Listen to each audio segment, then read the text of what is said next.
Praise the lord. యేసు నామమే జయము. మన రక్షకుడు, మన విమోచకుడైన యేసుక్రీస్తు పరిశుద్ధమైన నామంలో అందరికీ వందనాలు. చిన్న ప్రార్థన ద్వారా ఈ రాత్రికాల సమయమందు ఒకే వాక్యం ధ్యానించుకుందాము.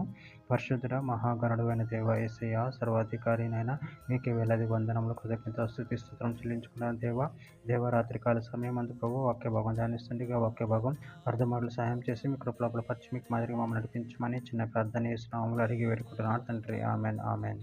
జకర్యా గ్రంథం 2వ అధ్యాయం 5వ వచనము. నేను దాని చుట్టూ అగ్ని ప్రాకారముగా ఉందును, నేను దాని మధ్యను నివాసినై మహిమకు కారణముగా ఉందును. ఇదే యెహోవా వాక్కు. ఆమె. దేవుడి వాక్య భాగం దీవించును గాక. ప్రభునందు ప్రియులారా, ఇక్కడ వాక్య భాగంలో గమనించినట్లయితే, నేను దాని చుట్టూ అగ్ని ప్రాకారముగా ఉందును, నేను దాని మధ్య నివాసిని మహిమకు కారణముగా ఉందును. ఇదే యెహోవా వాక్కు.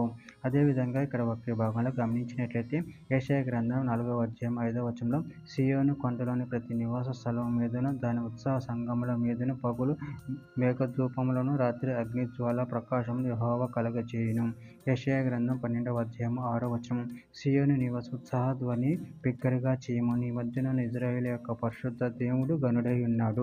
యెషయా గ్రంథం 60వ అధ్యాయం 19వ వచనం, ఇక మీదట పగులు సూర్య ప్రకాశం నీకు వెలుగుగా ఉండదు, నీకు వెలిగించుటకు చంద్రుని ఎక్కన ప్రకాశింపుడు, యెహోవాయే నీకు నిత్యమైన వెలుగవును, నీ దేవుడు నీకు భూషణముగా ఉండును. ప్రకటన గ్రంథం 21వ అధ్యాయం 23వ వచనం, ఆ పట్టణంలో ప్రకాశించుటకు సూర్యుడైనను చంద్రుడైన దానికి అక్కర్లేదు, దేవుని మహిమయే దానిలో ప్రకాశించుచున్నది, గొర్రెపిల్లయే దానికి దీపము.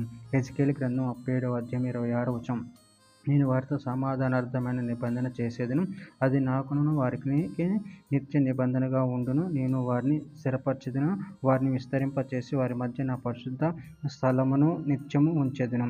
జెఫన్యా గ్రంథం 3వ అధ్యాయం 5వ వచనం, అయితే న్యాయము తీర్చు యెహోవా దాని మధ్యనున్నాడు, ఆయన అక్రమం చేయువాడు కాడు, అనుదినము తప్పకుండా ఆయన న్యాయ విధులను బయలుపరచును, ఆయనకు రహస్యమైనదేదియూ లేదు, ఆయనను నీతిహీనులు సిగ్గెరుగరు. మత్తయి సువార్త 18వ అధ్యాయం 20వ వచనం, ఏలయనగా ఇద్దరు ముగ్గురు నా నామమున ఎక్కడ కూడి ఉందరో అక్కడ నేను వారి మధ్యన ఉందునని చెప్పెను. చివరిగా ఒక మాట, కీర్తన గ్రంథం 46వ అధ్యాయం 11వ వచనం, సైన్యములకు అధిపతి యెహోవా మనకు తోడై ఉన్నాడు, యాకోబు యొక్క దేవుడు మనకు ఆశ్రయమై ఉన్నాడు. ఆమె. దేవుడి వాక్య భాగం దీవించుటకు చిన్న ప్రార్థన చేసుకుందాము.